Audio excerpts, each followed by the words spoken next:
Ma'am, on behalf of students నాకు వచ్చిన doubt ఉంది. మామూలుగా వీళ్ళందరూ ఐఏఎస్ ఐపీఎస్ ప్రిపేర్ అవ్వాలంటుంటారు కదా, ఐఏఎస్ ఐపీఎస్ లిమిటెడ్గా ఉంటాయి. ఓన్లీ ఇప్పుడు నేను సివిల్స్ ప్రిపేర్ అవ్వడం వల్ల కేవలం ఐఏఎస్ ఐపీఎస్కి మాత్రమే నేను ఎలిజిబుల్, ఇంకా నెక్స్ట్ ఏమన్నా ఈ ప్రిపరేషన్ వల్ల మిగతా గవర్నమెంట్ జాబ్స్ కూడా నేను ఏమన్నా ఎలిజిబుల్ అవుతానా, హెల్ప్ అవుతుందా? చాలామంది సివిల్స్ ప్రిపరేషన్ అవటం అంటే అదొక సపరేట్ ప్రిపరేషన్ అనుకుంటారు. అది కాదు. ఐఏఎస్ ఐపీఎస్ ప్రిపరేషను మన ఇంటర్ డిగ్రీలో భాగంగా జరిగిపోవాలి. అంటే మనం ఇంటర్మీడియట్ చదువుతా, డిగ్రీ చదువుతా, రోజుకి 1 అవర్ న్యూస్ పేపర్ చదవటం, ఎన్సీఆర్టీ మన స్కూల్లో బేసిక్స్ చదవటం, మన చుట్టూ ఏం జరుగుతుందో గమనించడం. ఉదాహరణకి ఫిబ్రవరి 1 రోజు బడ్జెట్ వస్తుంది. బడ్జెట్ అంటే ఏంటి? నిన్న జైర్ బోల్సనారో వచ్చారు, Brazil president. India Brazil relations ఏంటి? అలానే కాశ్మీర్ ఇష్యూలో ఆర్టికల్ 370, ఆర్టికల్ 35A ఏం జరుగుతుంది? ఇది ట్రంప్ ఏమంటున్నాడు? కాశ్మీర్ విషయంలో నేను మీడియేట్ చేస్తున్నాను అంటున్నాడు. ఇండియా ట్రంప్ మాకొద్దు అంటుంది. సో ఎందుకు ఇలా ఆయన మీడియేట్ చేస్తాను అంటున్నాడు? ఇట్లా మన చుట్టూ జరిగే ప్రతి అంశం మనం గమనిస్తూ 2 అవర్స్ రోజు టైం పెడితే, ప్లాన్డ్గా ఇక్కడున్న ఎవరైనా సరే రోజుకి 2-3 అవర్స్ టైం పెడితే 5 years తర్వాత మీరు డైరెక్ట్గా వెళ్ళి సివిల్స్ ఎగ్జామ్లో కూర్చోవచ్చు. ఓకే, చాలామంది ఏం చేస్తారు తెలుసా? సివిల్ సర్వీసెస్కి డిగ్రీ అయిపోయిన తర్వాత వెళ్ళి కోచింగ్ సెంటర్లో జాయిన్ అవుతారు. అది రాంగ్, అది తప్పు పద్ధతి. ఫస్ట్ మీరైతే ఇంటర్ డిగ్రీ చదివేటప్పుడే ముందు మీరు స్టార్ట్ చేసుకోండి. స్టార్ట్ చేసి న్యూస్ పేపర్ చదవండి, NCERT books, school text books చదవండి. మీ స్కూల్ టెక్స్ట్ బుక్లో 6th క్లాస్ 12th క్లాస్ మళ్ళీ చదవండి. చదివిన తర్వాత మంచి రైటింగ్స్ చదవండి.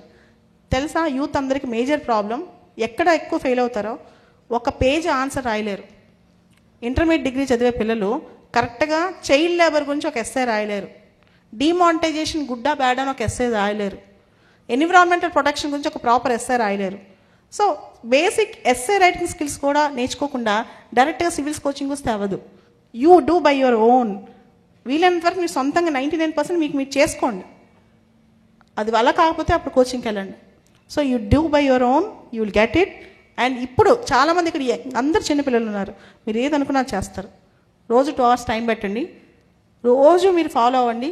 న్యూస్ పేపర్స్ న్యూస్ రాసుకోండి. నేను సివిల్స్ కోసం వారంలో 5 రోజులు టైం పెట్టాను అనుకోండి, కరెక్ట్గా 4 సంవత్సరాల తర్వాత మీకు భయం మొత్తం పోతుంది. You will be number 1. And మీరు ఏదనుకున్న నెంబర్ 1 అవుతారు. ఇప్పటి నుంచి టార్గెట్ చేసుకోండి, ఇప్పటి నుంచి ప్లాన్ చేసుకోండి. అండ్ మీరు ఏ వయసులో ఉన్నారు, మీ పవర్ ఇప్పుడు మీకు తెలియదు. ఈ 5 years మీరు అనుకుంటే నెక్స్ట్ 50 years జీవితం మీ చేతిలో. ఈ 5 years వృధా చేస్తే నెక్స్ట్ 5 years ఒక సామాన్యులా మిగిలిపోతారు.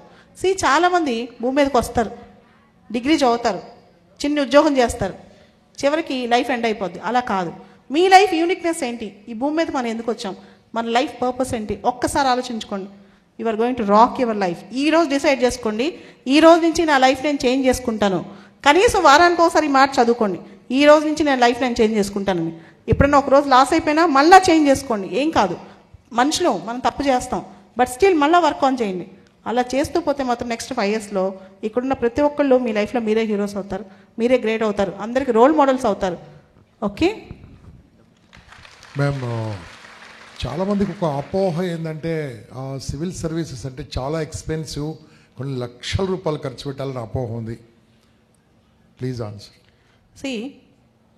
ఇప్పుడు నేను చెప్పిన పద్ధతిలో ముందు మీరు సెల్ఫ్ ప్రిపరేషన్ స్టార్ట్ చేస్తే సివిల్ సర్వీసెస్కి మ్యాక్సిమం మీకు 2-3 years టైం పడితే, మీరు హైదరాబాద్ వరకు అయితే మీకు మ్యాక్సిమం 1.5 lakhలో అయిపోద్ది మొత్తం.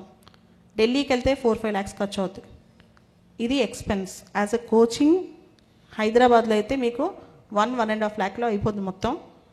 అండ్ కోచింగ్ ఒక్క 8 months 9 months తీసుకుంటే సరిపోతుంది, మిగతా టైం మొత్తం మీరు చదువుకోవచ్చు. So this is how.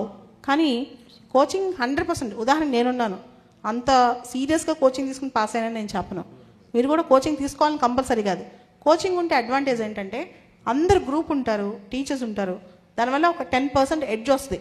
Coaching centre వల్ల సివిల్స్ పాస్ అవ్వరు. ఇప్పుడు ఢిల్లీలో మనకి రాజేంద్ర నగర్ అని ప్లేస్ ఉంది, సంవత్సరం లక్షలు అక్కడికి వెళ్తారు. హైదరాబాద్లో అశోక్ నగర్ ఉంది. సో వచ్చిన వాళ్ళందరూ పాస్ అవ్వరు, కోచింగ్ జాయిన్ వాళ్ళందరూ సివిల్స్ పాస్ అవ్వరు. కోచింగ్ జాయిన్ అవుతే సివిల్స్ పాస్ అయితే 10 కోట్లు పెట్టి కోచింగ్ ఫీజు కట్టేవాళ్ళు చాలామంది ఉన్నారు. ఒక్కొక్క పేరెంట్ 10 crores ఇచ్చి మా అబ్బాయికి IAS రేపు పొద్దున ఇవ్వని. అలా జరగదు. వాళ్ళలో స్కిల్ రావాలి. కాబట్టి ఆ స్కిల్ మీరు సొంతంగా డెవలప్ చేసుకోండి. అవసరమైతే కోచింగ్ తీసుకోండి. సో అంత ఎక్స్పెన్సివ్ ఏం కాదు. ఈ రోజులో ఎల్కేజీకే మీకు 1 lakh ఖర్చు అవుతుంది. 2 years హైదరాబాద్లో 1.5 lakh ఖర్చు అంటే ఈజీగా ఇప్పటి నుంచి ప్లాన్ చేసుకోండి. లేదా మీరు సొంతంగా చదువుకోండి. సొంతంగా చదివి టెస్ట్ సిరీస్ కూడా రాసుకోవచ్చు. టెస్ట్ సిరీస్ మేడం కొంతమంది ఆ ఖర్చు లేని, ఎందుకంటే చాలా మంది ఇక్కడ ఉన్న వాళ్ళు నిరుపేదలు, మధ్యతరగతి వాళ్ళు కాబట్టి ఈ డిగ్రీ ఫస్ట్ ఇయర్ వాళ్ళు చాలా మంది ఉన్నారు, డిగ్రీ సెకండ్ ఇయర్ వాళ్ళు ఇప్పటి నుంచి చదువుకోవడం వల్ల ఆటోమేటిక్గా కోచింగ్ లేకుండా కూడా కావచ్చా? ఏమండి అడగొచ్చా క్వశ్చన్? కోచింగ్ లేకుండా కూడా ఐఏఎస్ కావచ్చా? అలా అయిన వాళ్ళు ఉన్నారా? కోచింగ్ లేకుండా కూడా ఐఏఎస్ అవ్వచ్చు. అది మీరు భయపడకండి. ఫస్ట్ ఆఫ్ ఆల్ కోచింగ్ లేకుండా కూడా ఫస్ట్ ఇయర్ నుంచే ఐఏఎస్ అవ్వచ్చు. మీరు ప్లాన్ చేసుకుని చదువుకుని చివరిలో ఎగ్జామ్స్ ప్రాక్టీస్ చేయండి. ఓల్డ్ క్వశ్చన్ పేపర్స్ చూడండి. ఎగ్జామ్స్ ప్రాక్టీస్ చేస్తే కోచింగ్ లేకుండా కూడా ఇప్పటి నుంచి ప్లాన్ చేసుకుంటే మాత్రం ఐఏఎస్ అవ్వచ్చు. ఓకే, కానీ ఇప్పుడే ప్లాన్ చేసుకోండి. 3 ఏళ్ళు టైం పడుతుంది. అందరూ ఇప్పుడు వచ్చేస్తాను రేపు ఐఏఎస్ పాస్ అవుతుంటే అవ్వదు. 2-3 years టైం పడుతుంది. ఈ 2-3 years టైంలో you are going to rock అనమాట. గ్యారంటీ అవుతుంది. 3 years టైం పెట్టుకోండి. మీరు చాలా సింపుల్. మీరు ఈ వీడియో చూసి బాలలత గారి స్పీచ్ ఇంతకుముందు వింటే ఎందుకు కొట్టావమ్మా, ఎందుకు రాదమ్మా, అక్కడ జాబులు ఉన్నాయి, ఎవరి కోసం ఉన్నాయి? మన కోసం ఉన్నాయి. జాబులు మనమే తెచ్చుకుందాం. ఎప్పుడు కూడా చిన్న జాబులకు ఏం చేయకండి, పెద్ద జాబులకు ఏం చేయండి. చిన్న జాబులో కాంపిటీషన్ ఉంటుంది, పెద్ద జాబులో కాంపిటీషన్ ఉండదు నాన్న. This I want to say. ఇది కరెక్ట్ పాయింట్. Group 2లు Group 3లు నమ్ముకునే కన్నా సివిల్స్ నమ్ముకోవడం చాలా గొప్ప విషయం. చాలా మంచి విషయం తెలుసా? సివిల్ నేను చాలా మంది స్టూడెంట్స్కి ఇదే చెప్తాను. Group 2 Group 2 ఏం చేయకండి, పెద్దది ఏం చేయండి, సివిల్స్ ఏం చేయండి. సార్ చెప్పింది చాలా కరెక్ట్. పోలీస్ కానిస్టేబుల్కు లాస్ట్ ఇయర్ 7 లక్షల మంది రాశారు. అదే సివిల్ సర్వెంట్ అప్లై చేశారు 11 లక్షల మంది, రాశారు 5,80,000 మంది. ఆల్ ఇండియాలో 5,80,000 కాంపిటీషనా, ఒక రాష్ట్రానికి 7 లక్షల కాంపిటీషనా? Intermediate qualification constable, just graduation competition. IAS civil servant ఎప్పుడు కూడా చిన్నగా ఉంటాం. మేము ఇంపాక్ట్ మీతో పాటు ఉంటామో, మేము సపోర్ట్ చేస్తామో.